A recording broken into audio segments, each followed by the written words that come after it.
চুয়াডাঙ্গায় ঘন কুয়াশা ও মেঘাচ্ছন্ন আবহাওয়ার কারণে বেড়েই চলেছে শীতের প্রকোপ। তীব্র শীতে বিপর্যস্ত জনজীবন, নিম্ন আয়ের খেটে খাওয়া মানুষের দুর্ভোগ চরমে। ঠান্ডার কারণে জেলা জুড়ে বেড়েছে সর্দি, জ্বর, কাশি, নিউমোনিয়া ও ডায়রিয়া রোগ। বিস্তারিত জানাতে চুয়াডাঙ্গা থেকে সরাসরি যুক্ত হচ্ছেন সহকর্মী বিপুল আশরাফ। বিপুল, তীব্র শীতে কি কি অসুবিধা হচ্ছে বিস্তারিত আমাদের জানান।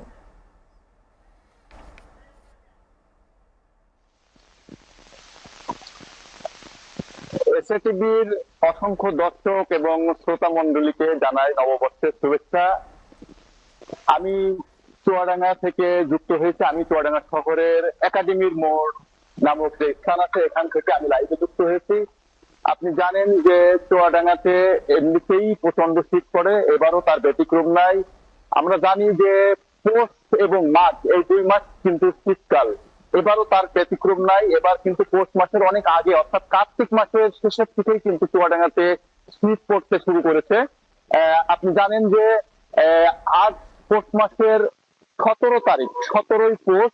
এই পৌষ মাসে কিন্তু গত 2 দিন থেকে চুয়াডাঙ্গাতে মৃদু এবং মাঝারি শৈত্যপ্রবাহ বয়ে যাচ্ছে। আজকে কিন্তু সেই মাঝারি, গতকালকে মাঝারি ছিল, আজকে মৃদু শৈত্যপ্রবাহ বয়ে যাচ্ছে। আমি কিছুদিন আগে আবহাওয়া অফিসের সাথে যোগাযোগ করেছিলাম। আজকে চুয়াডাঙ্গায় সর্বনিম্ন তাপমাত্রা রেকর্ড করা হয়েছে 8.7 ডিগ্রি সেলসিয়াস। গতকাল যেটা ছিল মৃদু শৈত্যপ্রবাহ, গতকাল ছিল সেটা 8 ডিগ্রি সেলসিয়াস। এই শীতের কারণে কিন্তু মানুষের কষ্ট প্রচন্ড রকম বেড়ে গেছে। তবে একটু আশার বাণী যে গতকালকে বেলা 12টার সময় সূর্যের দেখা মিলেছিল, আজকে সকাল 9টার থেকেই সূর্য দেখা মিলেছে। এই জন্য মানুষ কিন্তু উত্তাপ ও মানুষের শরীরের উত্তাপ কিন্তু ছড়াতে শুরু করেছে। এই জন্য মানুষ অনেকটাই স্বাচ্ছন্দ্যে রাস্তাঘাটে বেরিয়ে পড়েছে। আর শীতের কারণে হাসপাতাল গুলোতে, চুয়াডাঙ্গা সদর হাসপাতাল সহ স্বাস্থ্য কমপ্লেক্সে প্রচুর পরিমাণে ডায়রিয়া এবং শীতজনিত রোগের অনেক রোগী সেখানে ভর্তি হয়েছে। বিশেষ করে শিশুরা বেশি ডায়রিয়া আক্রান্ত হচ্ছে। ডাক্তাররা এই শীতে, প্রচন্ড শীতে ঘরের মধ্যে বৃদ্ধ এবং শিশুদেরকে ঘরের মধ্যে থাকার বেশি করে পরামর্শ দিয়েছেন।